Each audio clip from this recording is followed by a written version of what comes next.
Quem nos acompanha diariamente tem visto que as críticas ao governo do presidente Jair Bolsonaro relacionadas às queimadas na Amazônia e no Pantanal têm vindo tanto aqui de dentro do Brasil como também de fora. Manchetes de jornais, artistas, militantes e até adolescentes que faltam à escola para propagar mentiras. Todo mundo criticando um suposto aumento nas queimadas. Fogo, é claro, sempre ocorreu, mas nesses casos, o desejo de prejudicar o Brasil é muito maior do que qualquer chama. Hoje, em discurso na ONU, o Papa Francisco citou uma perigosa situação da Amazônia. Resgatamos aqui algumas manchetes que mostram que o fogo na mata ocorria, sim, durante os governos do PT. E mais, o desmatamento cresceu e muito. Vou pedir aqui para que a produção solte o vídeo enquanto eu leio aqui algumas das manchetes para vocês que apareceram na imprensa. Veja só. 21 de março de 2015, desmatamento na Amazônia cresce 215% em um ano. 31 de março de 2015, Dilma corta 72% da verba contra desmatamento na Amazônia. Mais uma, 14 de novembro de 2013. De 2012 para 2013, cresce 28% desmatamento na Amazônia. 29 de novembro de 2016, desmatamento na Amazônia explode entre 2015 e 2016. Tem mais, 23 de setembro de 2014, Dilma diz que Marina mente sobre a Amazônia, desmatamento cresceu em 2013. 24 de setembro de 2016, desmatamento na Amazônia é o maior em 4 anos, indica dado do INPE. 31 de agosto de 2008, Lula minimiza desmate, mas ministra insiste em números falsos. 29 de janeiro de 2008, notícia em site de partido de esquerda. Cresce a destruição da Amazônia sob Lula. 1º de junho de 2009, ONG acusa governo Lula de financiar desmatamento da Amazônia. Não parou, tem mais. 22 de outubro de 2010, Lula cede a ruralistas e libera desmatamento no Cerrado. 24 de janeiro de 2012, no The New York Times, em Brasil, fears of a slide back for Amazon protection. No Brasil, temor de um retrocesso para a proteção da Amazônia. 2 de março de 2015, deforestation in Brazil is rising again, after years of decline. Desmatamento no Brasil está crescendo de novo após anos de declínio.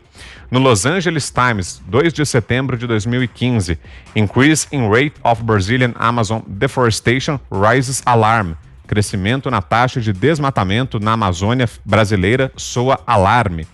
20 de setembro de 2009, Financial Times, Luiz Inácio Lula da Silva, deforestation is the key for latin giant. Luiz Inácio Lula da Silva, desmatamento é a chave para gigante latino. 15 de novembro de 2013, na BBC, Brazil says Amazon deforestation rose 28% in a year. Brasil diz que desmatamento na Amazônia cresceu 28% em um ano. A gente poderia continuar aqui a noite inteira trazendo manchetes, mas o recado é esse, né, Fiuza? Durante os governos petistas também havia desmatamento na Amazônia e bastante, Fiuza. Eu só espero que esses dados continuem na rede à disposição de quem queira pesquisá-los, né? Porque a gente está num momento esquisito em relação a essa gestão de dados também, né? Então tá aí para quem quiser ver. Eu falei ontem no programa, né? Se você pegar as séries históricas de desmatamento, ele oscila, aumenta, diminui, né? Quando tem, por exemplo, quando no período do PT a crise sobreveio, a crise econômica aumentou, a pressão sobre a floresta aumenta e os meios para combater os crimes ambientais diminuem. Então, isso tudo é histórico. A Amazônia continua, de fato, um bioma com as suas vulnerabilidades. O presidente Bolsonaro e o ministro Salles têm um desafio grande e têm que ser fiscalizados, mas não é nada disso que a gente está vendo, não é nenhum tipo de crítica, de atenção, né, de cobrança legítima que se faz hoje. É uma politicagem. Então, voltando à imagem do Zé, que é muito rica e por isso eu estou repetindo tanto. Todos esses personagens, DiCaprio, etc., infelizmente citando também o Papa Francisco, eles se apaixonaram por um panfleto e eles não têm apreço algum à Amazônia, que seria o verdadeiro objeto da crítica. O Papa Francisco, ele tem atitudes bastante lamentáveis nesse sentido, de se dissociar do verdadeiro objeto humanitário e democrático, né? O Papa Francisco cancelou uma visita que faria ao Brasil quando o processo de impeachment de Dilma Rousseff se desenvolveu, avançou e amadureceu para ser aprovado. O Papa Francisco fez política com isso, defendendo o governo do PT, é um governo que a gente sabe, cujas obras completas a gente conhece bem pela Operação Lava Jato, e o Papa Francisco cancelou uma vinda ao Brasil no jubileu de Nossa Senhora Aparecida, porque disse que estava muito triste com o que ele chamava ali de instabilidade política, etc., que foi a maneira que ele achou de defender a Dilma, né, de criticar o impeachment. Então é isso aí, vamos prestar atenção nos objetos que são defendidos, né, e não nesses defensores bastante duvidosos aí que a gente tem visto. Ana Paula. Realmente, a frase do Zé é muito boa, né? Não é só a paixão pela panfletagem, mas é o pagamento ali quase que diário desse pedágio ideológico que essa turma precisa fazer. É interessante a gente lembrar, Vitor, que o candidato à presidência democrata, Al Gore, o que disputou as eleições presidenciais em 2000 com o George W. Bush, o filho, ele lá nos anos 2000, no começo dos anos 2000, ele já cantava, né, o fim do mundo em 10 anos. Aí, acho que, se eu não me engano, em 2016, ele lançou aquele filme Uma Verdade Inconveniente, e foi um blockbuster, todo mundo assistiu, porque o mundo vai acabar em 10 anos. E, enfim, a mesma seita alarmista, né, que hoje é usado... o meio ambiente, a turma do meio ambiente aí faz, né, como seita. Obviamente a gente tem que discutir as questões ambientais, tem muita coisa para ser discutida. A mudança climática é uma realidade, ninguém está negando isso, mas até dentro da própria comunidade científica existem muitas dúvidas em relação o quanto dessa mudança climática é da mão do homem, o quanto é de uma evolução natural do planeta Terra, né? E, mais uma vez, Vitor, é tão interessante a gente ver isso tudo, e hoje a gente abre as manchetes e vê o novo Nero aí, né? Bolsonaro é o novo Nero, queimando os elefantes da Amazônia, e, aliás, contém ironia, viu, gente, no meu comentário. Mas ninguém fala dessas mudanças climáticas também, do tempo seco que vem acontecendo na Amazônia ou também no Pantanal. Ontem o presidente Bolsonaro tweetou um vídeo de uma índia falando exatamente sobre isso, né, de como as pessoas precisam ali fazer o fogo contido ali, de como o clima está seco na região. E aí aqui na Califórnia, o estado todo em chamas, né, já há muito tempo, mas aí não é culpa das péssimas políticas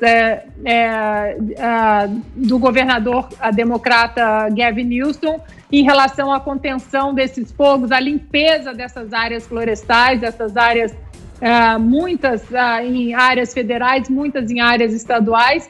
Aí não é culpa do político preferido dessa turma aí é culpa da mudança climática e do capitalismo malvadão.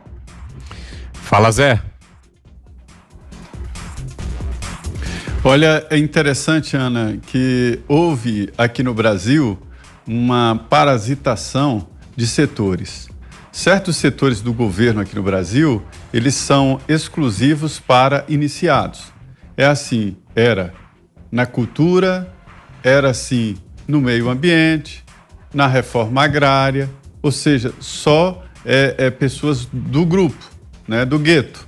E o presidente Jair Bolsonaro fez uma campanha exatamente prometendo acabar com esse gueto e gerir o governo como um todo, né? E o Ministério do Meio Ambiente era entregue ao gueto do meio ambiente, ao ponto da presidente da República, eleita, Dilma Rousseff, brigar publicamente com a sua ministra, para se ter uma ideia da força e do tamanho que uma ministra assumiu no governo. Quer dizer, é o rabo que balança o cachorro, não o cachorro que balança o rabo, para o ministro ficar mais forte do que o governo. Por que eu digo isso? É porque entrou o Ricardo Salles, que é fora desta patota. No governo Fernando Henrique, a dona Ruth colocou uma ideia muito interessante, inovadora, boa, da participação do terceiro setor. A ideia é que esse terceiro setor pegasse dinheiro da sociedade, dos empresários, né, e aplicasse através do Comunidade Solidária, que, na verdade, era treinamento, multiplicação de conhecimentos para evitar a miséria, né, e também acabou entrando na cultura e no meio ambiente. Aí as ONGs, vou dizer, ONG é organização não governamental, né? E o que a gente vê? As ONGs viraram dinheiro público. Então não são mais ONGs. Isso é outro nome, não é organização não governamental. E aí houve o corte. O ministro Ricardo Salles interrompeu o corte de dinheiro público para as ONGs e mais, dinheiro estrangeiro que era enviado ao governo brasileiro com a exigência de que fosse aplicado em determinado projeto de tal ONG. E o ministro, não, peraí, se o senhor está mandando dinheiro, se essa organização lá está mandando dinheiro, nós gerimos o Brasil, nós sabemos e vamos aplicar. Se é para lidar com dinheiro público, não precisa de ONG, o próprio dinheiro público resolve o problema e administra. Esta foi a lógica do governo. E aí, meu amigo, comprou uma briga com esses iniciados. Esta é a origem desta crise e faz pessoas brigarem com o próprio país. Eu ouvi de um deputado do PV que, para ele, não interessa se quebra o Brasil, não interessa se quebra o governo Bolsonaro, não interessa se quebra você. O que interessa é o que eles chamam de luta. Mas é uma luta abstrata demais. Uma luta contra quem? É contra o Brasil, é contra o produto brasileiro, é contra empregos aqui no Brasil. Esta é a realidade, esta é a disputa. E as manchetes que você leu aí mostram exatamente esta tensão e essa história. É a luta por dinheiro. Tem muita gente ganhando dinheiro nessas ONGs. E só se ganha dinheiro, só vem dinheiro do exterior para as ONGs se a situação tiver crítica. Se algum dia as manchetes forem, tá tudo certo, não tem desmatamento, aí todo mundo diz o quê? Não tem desmatamento não, então tá bom, não precisa aplicar dinheiro. E aí eles se tornaram, viciaram nessa história de provocar crise para receber dinheiro. Então, é uma luta por dinheiro, por financiamento.